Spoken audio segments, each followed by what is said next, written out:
Kanchipuram Varamahalakshmi Silks, the Grand Banarasi Mela. First time ever in Hyderabad starting from November 1st.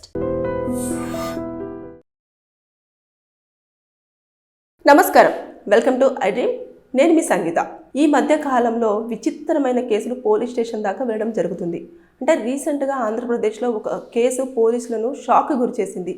అంటే ఆవిడ ఏంటంటే భర్తతో పెళ్ళై 12 ఏళ్ళు అయిన తర్వాత ఒక వ్యక్తి ఎవరైతే తను ఇల్లీగల్ అఫైర్ పెట్టుకుందో ఆ వ్యక్తిని నాకు కావాలి, నాకు న్యాయం చేయండి, అతనితో నేను కలిసి ఉంటాను అని చెప్పేసి ఈ విషయంలో పోలీసుల సపోర్ట్ కావాలి, పోలీసుల హెల్ప్ కావాలని చెప్పేసి అక్కడికి వెళ్ళడం జరిగింది. వెళ్ళిన వెంటనే పోలీసులు చెప్పిన ఆన్సర్ ఏంటంటే, ఇలాంటి వాటిలలో మేము ఎలాంటి న్యాయం చెయ్యలేము, మీకు ఆల్రెడీ భర్త ఉన్నారు కాబట్టి భర్తను కాదని ఎవరితోనో అక్రమ సంబంధం పెట్టుకుంటే దాన్ని ఎంకరేజ్ చేస్తూ అతన్ని పిలిచి అతనితో ఈ అమ్మాయిని తీసుకెళ్ళి ఈ అమ్మాయితో కలిసి ఉండు అనే చెప్పే రైట్స్ మాకు లేవు అని చెప్పేసి చాలా క్లియర్గా చెప్పడం అనేది జరిగింది. నిజంగానే ఏ చట్టాలలో కూడా భర్త ఉండగా ఈ భార్యను ఇంకొకరితో కలిసి ఉండండి అని చెప్పేసి భర్తతో అదేవిధంగా లవర్తో ఉండమని చెప్పలేదు. కాబట్టి దయచేసి ఎప్పుడైనా సరే ఇల్లీగల్ అఫైర్స్ పెట్టేసుకున్న వారు భర్తకి చాలా క్లారిటీగా చెప్పండి. ఏమనంటే, నాకు నీతో సంతోషం లేదు, నేను నీతో హ్యాపీగా ఉండలేకపోతున్నాను, దయచేసి నన్ను వదిలేయండి, నేను ఇప్పుడు ఎవరితోనైతే కలిసి ఉంటున్నానో ఆ వ్యక్తితో ఉంటాను, జీవితం పంచుకుంటాను అని చెప్పేసి మీరు చెప్పి అతని లైఫ్లో నుంచి వెళ్ళిపోయి అప్పుడు మీరు ఆ వ్యక్తి కావాలి అని చెప్పేసి పోలీస్ స్టేషన్కి వెళ్తే పోలీసులు ఏమైనా న్యాయం చేసే అవకాశాలు ఉంటాయి. దాంతోపాటు కోర్టు కూడా మీకు సపోర్ట్ చేస్తుంది. కానీ ఇక్కడ ఏమైంది, పెళ్ళై 12 సంవత్సరాలు అవుతుంది, 4 సంవత్సరాల నుంచి ఈ వ్యక్తితో అక్రమ సంబంధం పెట్టుకుంది. దాంతోపాటు ఈ అమ్మాయికి వచ్చేసి ఒక కూతురుంది. ఇక ఎవరైతే అక్రమ సంబంధంలో ఉన్నాడో ఆ వ్యక్తికి వచ్చేసి 3 కొడుకులు ఉండడం జరిగింది. తను ఏం చెప్పాడు, సొసైటీలో మన పేరు పాడైపోతుంది, ఇక ఇన్ని రోజులు ఉన్నంత వరకు ఉన్నాం కదా, ఇక మీదట మనం కలిసి ఉండొద్దు, ఎలాగైనా సరే మనం విడిపోదాము అని చెప్పేసి ఒక 4 నుంచి 5 నెలల వరకు కూడా అతను ఈ మాట చెప్తూ అసలు ఆమెను కలవట్లేదు, మాట్లాడట్లేదు, ఏమీ చేయట్లేదు అన్నట్టు. దానికోసం అని చెప్పేసి ఆవిడ నాకు న్యాయం కావాలి అని చెప్పేసి పోలీసులు అడిగితే పోలీసులు నో చెప్పడంతో ఇమీడియట్గా పోలీస్ స్టేషన్ ముందర ఉన్న రోడ్డు మీద కూర్చొని ట్రాఫిక్కి అంతరాయం కలిగించేసి అక్కడ మొత్తం రాద్ధాంతం అనేది చేయడం జరిగింది. అక్కడ ఎవరు సపోర్ట్కి రాలేదు, ఓన్లీ సింగిల్గానే ఆ ఉమెన్ అంతా కూడా చేసింది, కూర్చొని మొత్తం అంతా ధర్నా టైప్లో చేయడం జరిగింది. అయితే పోలీసులు ఆవిడని అక్కడి నుంచి వెళ్ళి తీసుకొచ్చే ప్రయత్నం చేసినా కూడా పెద్ద పెద్ద అరుపులు, గోలలు, అసలు న్యాయం చేయట్లేదు, ఆడవాళ్ళకి రక్షణ లేదా, ఇలాంటి మాటలు అనేవి మాట్లాడుతూ వస్తే ఇలాంటి వాటిలలో రక్షణ కాదు కదా, మీరే వెళ్ళి జైల్లో కూర్చోవలసిన పరిస్థితి చోటు చేసుకుంటుంది. ఇక్కడ ఆల్రెడీ ఆడపిల్ల ఉంది నీకు, అంతేకాకుండా భర్త ఉన్నాడు, భర్తకి ఇంకా విడాకులు ఇవ్వకుండా నువ్వు వేరే అబ్బాయితో కలిసి ఉండంటే భర్తతో అదేవిధంగా లవర్తో కలిసి ఉండమని చెప్పేసి పోలీసులు మాత్రం దాన్ని సపోర్ట్ చేసే ప్రసక్తి లేదు. అదేవిధంగా చట్టాలు కూడా భర్తకు విడాకులు ఇచ్చిన తర్వాత కలిసి ఉండమంటున్నాయే కానీ ఇలా అతనికి ఇష్టం లేకపోయినా కూడా బలవంతంగా తీసుకొచ్చేసి నీతో ఉండమని చెప్పేసి అంత రైట్స్ ఎవరికి కూడా లేవు అనేది చాలా క్లియర్గా ఉంది. కాబట్టి చట్టాలు ఎప్పటికప్పుడు చెప్తూనే ఉన్నాయి, ఇలా చట్టాలు మారుతున్నాయి. మీకు నచ్చకపోతే విడిపోయి ఎవరి జీవితం వారు గడపండి, కానీ ఒక విషయాన్ని మాత్రం చాలా క్లారిటీగా మీ ఆపోజిట్ పార్ట్నర్కి చెప్పే ప్రయత్నం చెయ్యండి అని చెప్పేసి చాలా క్లియర్గా చెప్తున్నారు.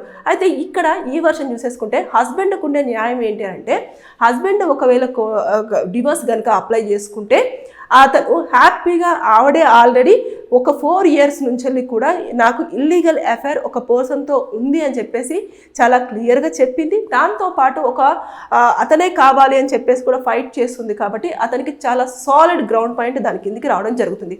ఇక అతను విడాకులు ఈజీగా ఇవ్వచ్చు అడల్టరీ కింద. దాంతోపాటు ₹1 కూడా ఆ అమ్మాయికి పే చేయాల్సినంత అవసరం అయితే లేదు. ఇకపోతే పాప కస్టడీని కూడా హస్బెండ్కే ఇచ్చే ఛాన్సెస్ ఉంటాయి. రీజన్ ఏంటంటే, ఇక్కడ వాళ్ళ మదర్ ఎవరైతే ఉన్నారో ఆవిడ తన క్యారెక్టర్ని ఆల్రెడీ తనంతట తానే ఎస్టాబ్లిష్ చేసుకుంది. నేను ఆల్రెడీ భర్త ఉండగానే ఇంకో వ్యక్తిని కోరుకుంటున్నాను, ఇంకో వ్యక్తి నా జీవితంలోకి కావాలి అని చెప్పేసి చెప్పడం జరిగింది. కాబట్టి ఇక్కడ పాపను ఆడపిల్ల కాబట్టి తీసుకెళ్ళి తల్లి దగ్గర పెడితే తన రేపు రోజుల్లో ఎలాంటి ప్రాబ్లం ఫేస్ చేయాల్సి వస్తుందో, తను కూడా తినలాగానే తయారవుతుందేమో అన్నదాన్ని కోర్టు ఖచ్చితంగా నమ్ముతుంది. కాబట్టి తల్లి ప్రవర్తన ఈ విధంగా ఉంది అని చెప్పేసి డిసైడ్ అయిపోతే ఖచ్చితంగా పాప కస్టడీ కూడా తండ్రికి వచ్చే అవకాశాలు ఉంటాయి. కాదు, ఇవన్నీ కాదు, ఇన్ని రోజులు 12 సంవత్సరాలు కాపురం చేసింది, ఏదో చెప్పుడు మాటలో లేదు అంటే నా భార్య మంచిదే కానీ అని చెప్పేసి అతను కనుక క్షమించే గుణం ఉండి అతను లైఫ్లోకి తీసుకుంటే ఇక హ్యాపీగా లైఫ్ లీడ్ చేసుకోవచ్చు. కానీ అప్పుడు తను చేయాల్సింది ఏంటంటే ఇక మీదట ఇంక ఎట్టి పరిస్థితుల్లో కూడా నేను ఆ పర్సన్ని కలవను, మాట్లాడను, చూడను, అసలు ఆ పర్సన్తో నాకు ఎలాంటి సంబంధం అనేది లేకుండా నేను చూసుకుంటాను అని చెప్పేసి ఆమె దగ్గర నుంచి వెళ్ళి పోలీస్ స్టేషన్లో ఒక రిటర్న్గా రాపిచ్చేసుకొని ఒక 2 షూరిటీ వాళ్ళ ఫ్యామిలీ మెంబర్సే కానివ్వండి, అదేవిధంగా మీ ఫ్యామిలీ మెంబర్స్ ఇలా మొత్తం ఒక సాక్షి సంతకాలు పెట్టేసుకొని ఆ కాపీని మీ దగ్గర పెట్టుకుంటే రేపటి రోజుల్లో ఆవిడ కనుక మళ్ళీ ఒకవేళ అలాంటి పని చేసుంటే ఇది మనకు ఎవిడెన్స్గా ఉపయోగపడుతుంది. అంటే క్షమించి లైఫ్లోకి తీసుకున్నా కూడా మళ్ళీ అక్కడికే వెళ్ళింది, ఇబ్బంది పెట్టింది అని చెప్పేసి చాలా ఈజీగా కూడా తనని లైఫ్లో నుంచి వెళ్ళి క్విట్ చేయడానికి చాలా వరకు 100% అన్ని ఎలాంటి ఇబ్బందులు లేకుండా ఉండే అవకాశాలు ఉంటాయి. సో నేను ముఖ్యంగా చెప్పేది ఏంటంటే భర్తలు ఉండగా ఇంకొకరితో ఇల్లీగల్ అఫైర్ పెట్టేసుకుంటే అది సొసైటీలో తల దించుకునే పనే కానీ తల ఎత్తుకొని తిరిగే పని అయితే కాదు.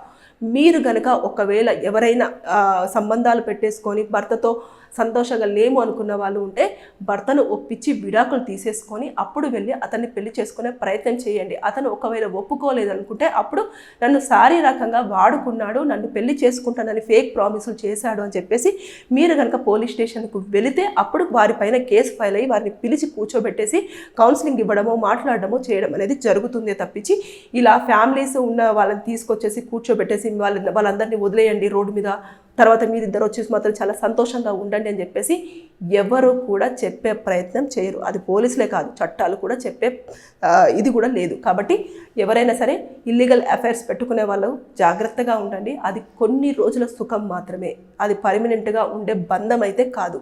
జీవితంలో నమ్మి వచ్చేవారికి మీరు 100%గా కేర్ ఇవ్వండి, కన్సర్న్ ఇవ్వండి, లవ్ ఇవ్వండి. ఖచ్చితంగా అటునుంచి కూడా వాళ్ళు కూడా ఇవ్వడం అనేది జరుగుతుంది. లైఫ్ లాంగ్ ఉండే బంధాలపైన మీరు ఇంట్రెస్ట్ చూపించండి, కానీ ఏదో నామకే వస్తే వచ్చి లైఫ్లోకి వెళ్ళిపోయే బంధాల మీద మాత్రం మీరు ఎక్కువ కాన్సన్ట్రేషన్ చేసి జీవితాలను నాశనం చేసుకొని రోడ్డు మీకు తీసుకొచ్చుకోవద్దనేది నేను ఈ వీడియో ద్వారా చెప్పాలనుకున్నాను. Thank you.